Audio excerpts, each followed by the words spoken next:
part two of our conversation with new head coach Raheem Byrom here at North Brunswick as he takes over for head coach Ed Braheny, who's now enjoying life on the Jersey Shore. And so I want to go back for a minute to the state playoff game that you coached for Coach Braheny. He couldn't make it to the game that day, and so you stepped in as the acting head coach, and you coached the state playoff game against Princeton. You guys won that game. How much of that experience helped you, to get to where you are today, just being able to, have that opportunity? I'm sure you probably didn't have a lot of notice going into that. 24 hours. I actually had 24 hours notice about that game.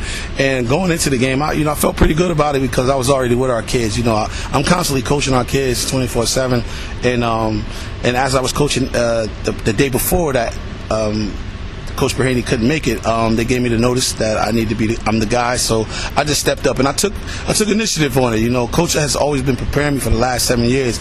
All credit to Coach Braheny when it comes to actually mentoring and giving me the cues on how to do what it is that we do, what I'm doing now. As a head coach, it's not easy, and I didn't know it until being put in this place. But that particular game, I was more than prepared because to me, I think it was like a sign of you can really do this, and now it's time.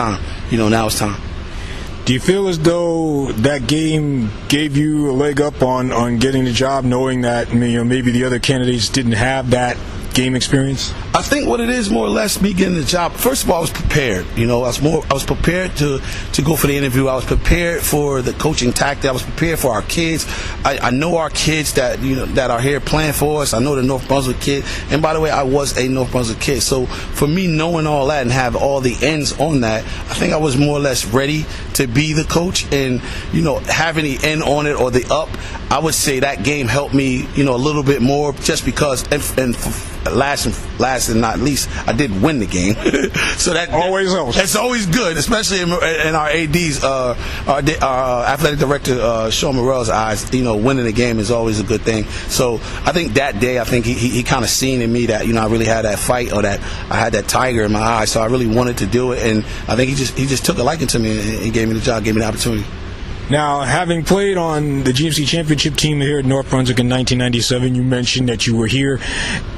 Do you feel like that gives you instant credibility with the guys, or does that even come up? I'm going to be honest with you. I brought it up one time, right? And of course, I got to shout my guys out. The 1997 team. The John Sipotts, Dave Stringer, Steve Senior, Steve Bridgman, Nick DePillo, Tim Howard. I could name them all. Like, I could go down the line.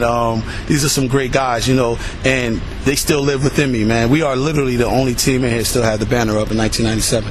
So if you want to talk about champion, I have the pedigree. You want to talk about Hall of Fame, I have the pedigree, and it's all because of that team in 1997. So when I talk about it, I try not to really throw that stuff in their face. But when you start talking championship pedigree and how you should go about your day to day when it is time to become or want to be a champion, you have the best example, because we still stand here in this gymnasium, and as you see it, the only banner we have, it says 1997, and that's what we live in. Yeah, I saw that when you were still in the locker room. I was looking at it. And in terms of just communicating with the guys, now Coach Braheny was a little bit older, and so a few generations removed from the guys that are on the court. So you're a little closer to their age, a little bit, mid-40s. Yeah. And so, do you feel like you have to work out that communication, that age barrier? I stay on the end. First of all, I work at the middle school, so I stay on the end of the new slang, the new words that they want to say, the things that's going on. I know their day to day. Like, I try to keep up to speed on what they got going on at home with the parents, and to be honest with you, the parents really embraced me to the point where I kind of know a little bit more than I should know. However, they taking care of me, and I'm taking care of their kid. And they know I'm with their kid majority of the day, so they leave me with that responsibility. And for me to be close in age with them, I'm walking the halls, so I hear, I see, I know a lot. So that alone is giving me the up as far as when it comes, or giving me the edge as far as it comes to me being of age and being on the same page as the kids. I try not to be to their level, because again, I am their coach and I'm still going to be respected as their coach. But I also learned all that through Mike Sipot, as far as coaching football. Watch how he move, watch how he react to the kids, and how he treats the kids. And of course, he's done well because his program done well, and I'm just trying to follow that. What's it like being the head coach and having now not just the X's and O's, but now you got to worry about grades and eligibility and guys are doing something stupid outside of school or things like that. So now it's a different deal. So how have you handled that? Oh man, it's expectations. I am a father, so me being a father, I handle things accordingly. I handle things the same way. Now, mind you, nobody told me all the administrative part that goes with the job. I thought it was just X's and O's, bunch of yelling, whistle blowing, and doing stuff like that.